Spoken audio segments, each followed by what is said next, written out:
This startup from Sikkim has built a profitable business by selling air. Even the government of Sikkim wants you to buy this air if you're planning on traveling in the state. And I know that this sounds really strange, but it's true. But before we talk about this company, let's zoom out for a second and look at Sikkim at large. Some of you might know that Sikkim is actually known for their organic farming initiatives. They banned the use of chemical fertilizers and pesticides for farming. And so by 2015, all of the farming in the state was being done using organic methods. And this officially made them India's first fully organic state in 2016. But from a startup perspective, Sikkim is known for so much more than its farming. And if we look at pan-India brands, startups with so much funding like Zomato, Swiggy, Ola, and Uber, who have dominated the rest of the country, they've actually failed to make a significant dent in this region. And that's because Sikkim isn't an easy place to operate in due to its hilly geography. And so this is where local startups have stepped in to disrupt the entire economy and build sustainable businesses while doing so. And so without further ado, let's head over to Sikkim's capital and the largest city in the state, Gangtok, where all of our startups are headquartered. And of course, the first startup that I want to talk to you about, I won't keep you waiting any longer, is the company that I mentioned earlier, O2 Himalaya, the startup that is selling air. Founded by Mandira Chettri, Sonam Gyaltsen, Nitin Rai, and Sonam Gelek in 2022, O2 Himalaya basically provides you with high-grade oxygen in a can. See, many of the popular tourist destinations in Sikkim are located in high-altitude regions with low temperatures and even lower oxygen levels. For example, Gurudongmar Lake, which is one of the most popular tourist destinations in the entire state, is located at an altitude of 5,430 meters, that's 17,800 feet. At this altitude, oxygen levels are so low that it's not recommended for you to stay there for more than 30 minutes. And up until this point, the only solution was to carry bulky oxygen cylinders in case of emergencies. The problems with these cylinders are multifold. They're not light, they're not really that affordable, and they aren't that widely accessible either. And this is where O2 Himalaya's portable oxygen cans come into the picture. These cans are incredibly lightweight. They cost just 600 rupees per can, and they're perfect for emergencies.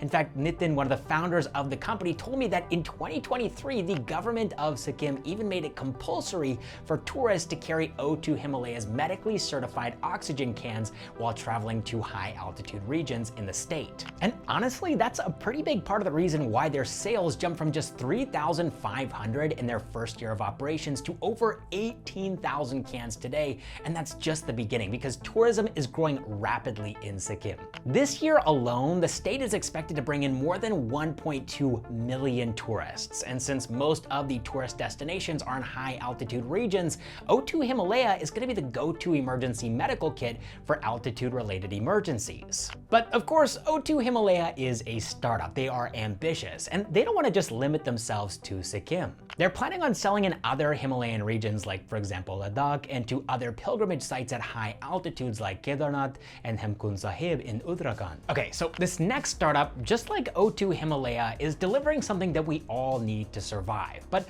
unlike air, the product of this next company is something that most of us spend money on a daily basis. This company is called Dash Sikkim, and it's the biggest online food delivery startup in Gangtok. Oh, and here's a fun fact about this company too. It was founded by some of the same people that founded O2 Himalaya, Nitin and Mandira.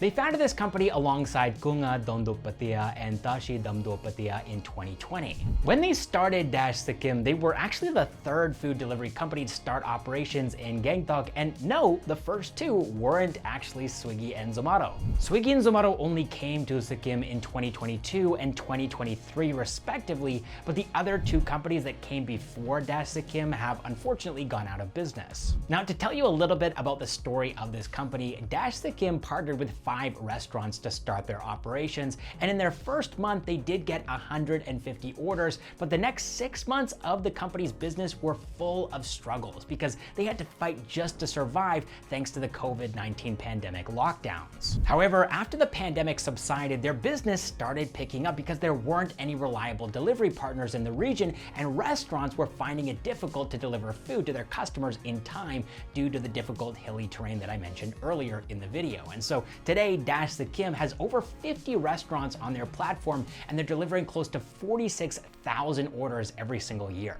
Also, one really interesting thing about this local industry that Nitin told us is that even though Swiggy and Zomato have entered this market now, they only have about 20 to 30 restaurants on their platform, whereas Dash Sikkim, because they are a local player with a local network, they've actually been able to get exclusive partnerships with the top 5 performing restaurants in the city, making them a market leader in Gangtok. The company closed FY24 with 1.5 crore rupees in revenue, and despite everything that they've been through, they've actually built a business which is operationally profitable without raising any external funding. Now, Dash Sikkim is considered a local player, as most of their operations are happening in the city of Gangtok. However, this next startup isn't just operational across all of Sikkim, they're actually operational across all of Northeast India, and this company is called OurGuest. Founded by Karma Tutop and Sonam Gyaltsen in 2017, OurGuest is an online aggregator that lets you find and book homestays in Northeast India. And while they did start exclusively in Sikkim, today they have more than 300 homestays spread out across the entire region.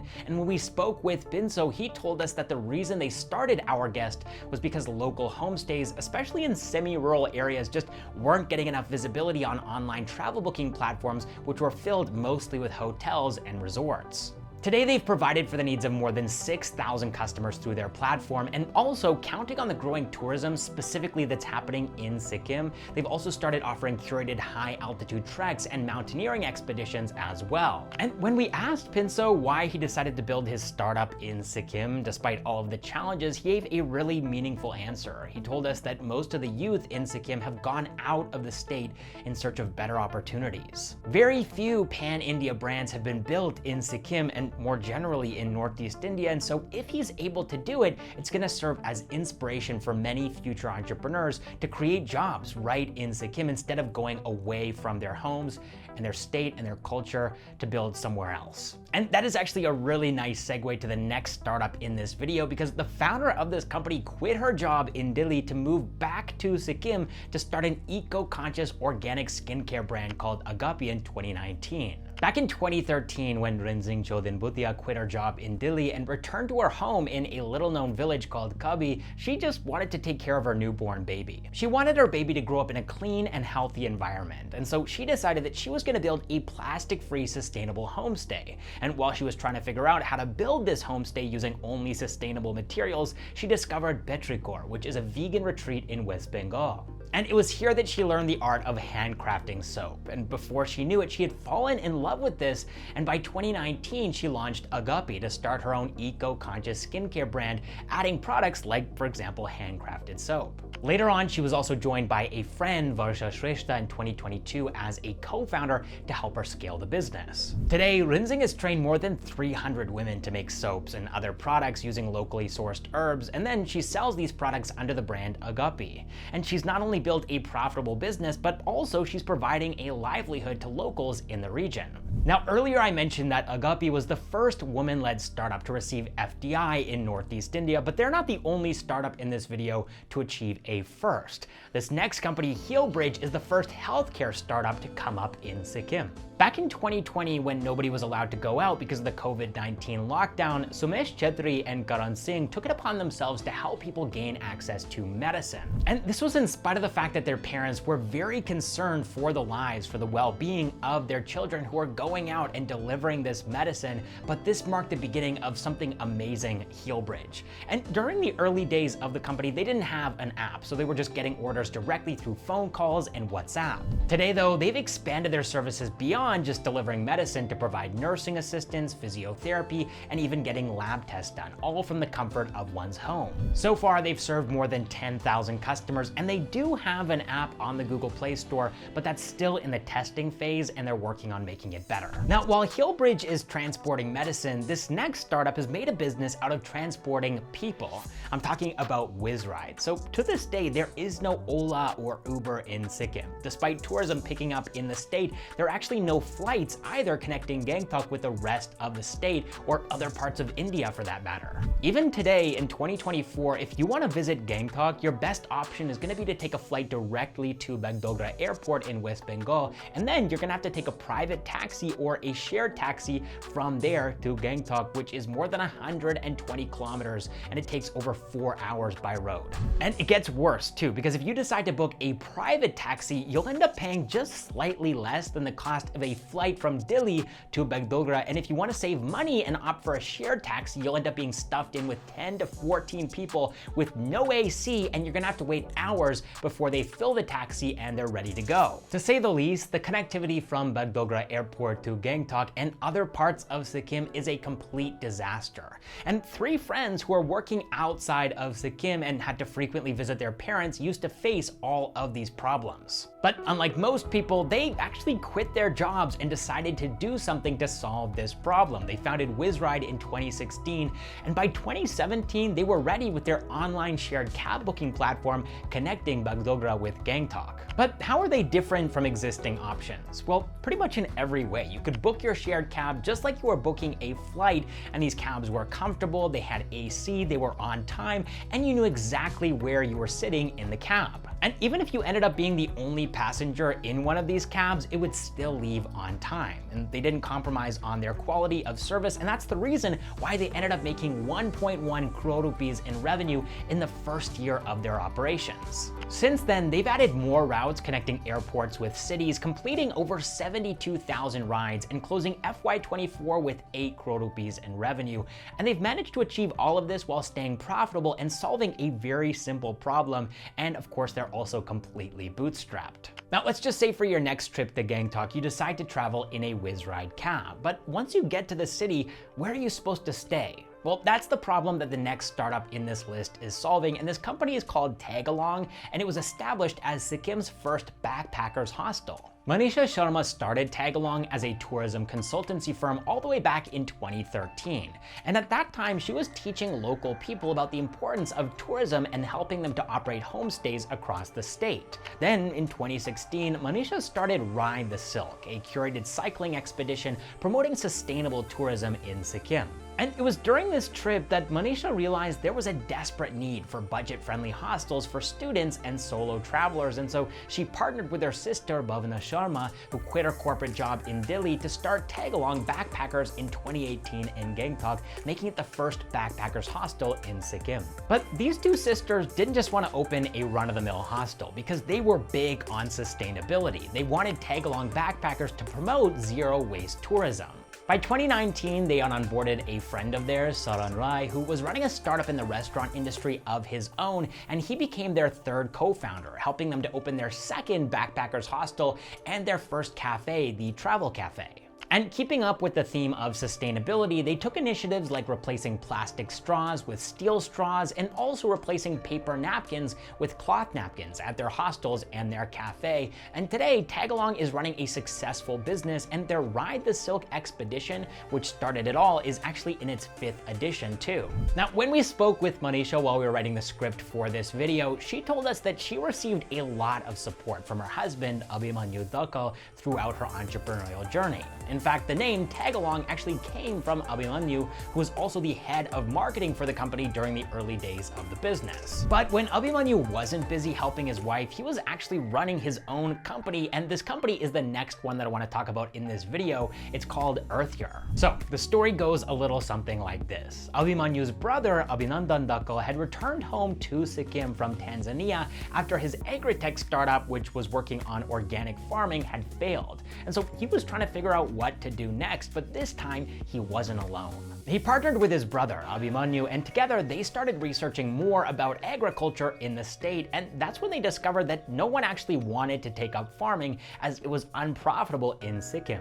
And so they decided that that was the problem that they wanted to fix. And so these two brothers started searching for a hero product that could turn things around for them as founders and also for farmers across the region. And it was while doing research that they discovered something really interesting. There's there's this fruit called yacon. Yacon is originally grown in Peru, and it's effective at regulating blood sugar, and so basically this meant that they could help people with their diabetes in India. And so this magical fruit really did check all of the boxes. It would help the founders to build a successful startup, it would help farmers to get better earnings, and it would help millions of Indians with their diabetes-related problems. So they got some seeds from a local farmer and started working on creating a preservative-free product out of this fruit. Now, it took the brothers about 4 to 5 years to figure out the entire farming supply chain and also setting up a manufacturing unit, but by 2018, they were ready to sell yacon syrup. So far, they've sold more than 60,000 of this single SKU, but Abhimanyu told us that it hasn't been easy for them to get people to believe that something which tastes sweet can actually be good for diabetes. In spite of this obstacle though, they're expecting to close FY25 with 65 lakh rupees in revenue, and they also got a pretty big boost in confidence when they reached out to Nitin Rai after watching him do the WTF podcast with his own brother where they talked about health. Nitin replied back and helped Abhimanyu connect with the Rainmatter team for an investment. And even though the deal hasn't yet been closed,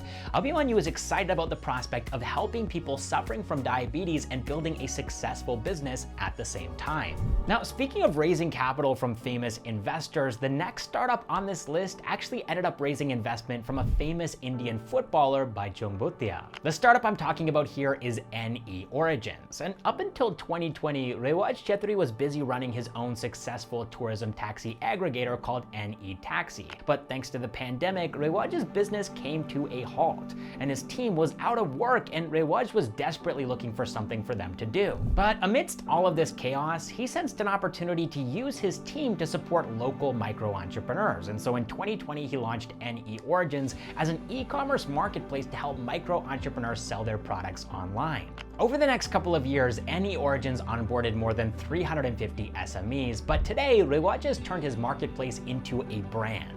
And so instead of selling products from different micro-entrepreneurs under different brands, he now curates a list of his manufacturing partners and helps them to sell their products under his own brand, NE Origins. This change in strategy has allowed him to control the quality of the products that they're selling on their platform, while also exposing the rest of India and also countries around the world to the high-quality Northeastern products that they have on offer.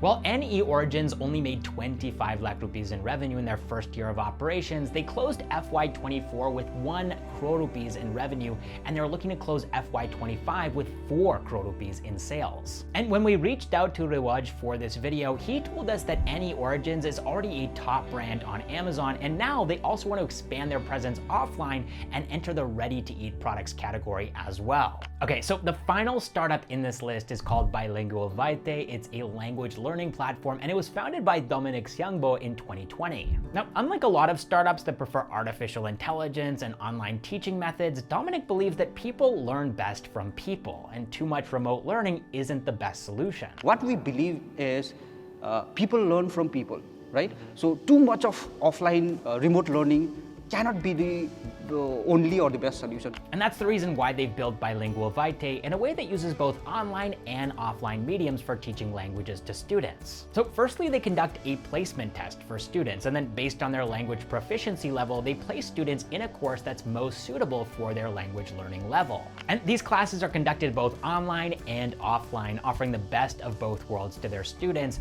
And according to their website, they're currently offering both German and Japanese courses. All right, I really hope you enjoyed this video, and if you did, I think you'll enjoy the rest of the Startup Subcontinent playlist. You can find that up here. We've covered a number of states in Northeast India, including Mizoram, Assam, Manipur, and we're planning on covering the rest of them very soon. So definitely stay tuned, and I will catch you in the next one.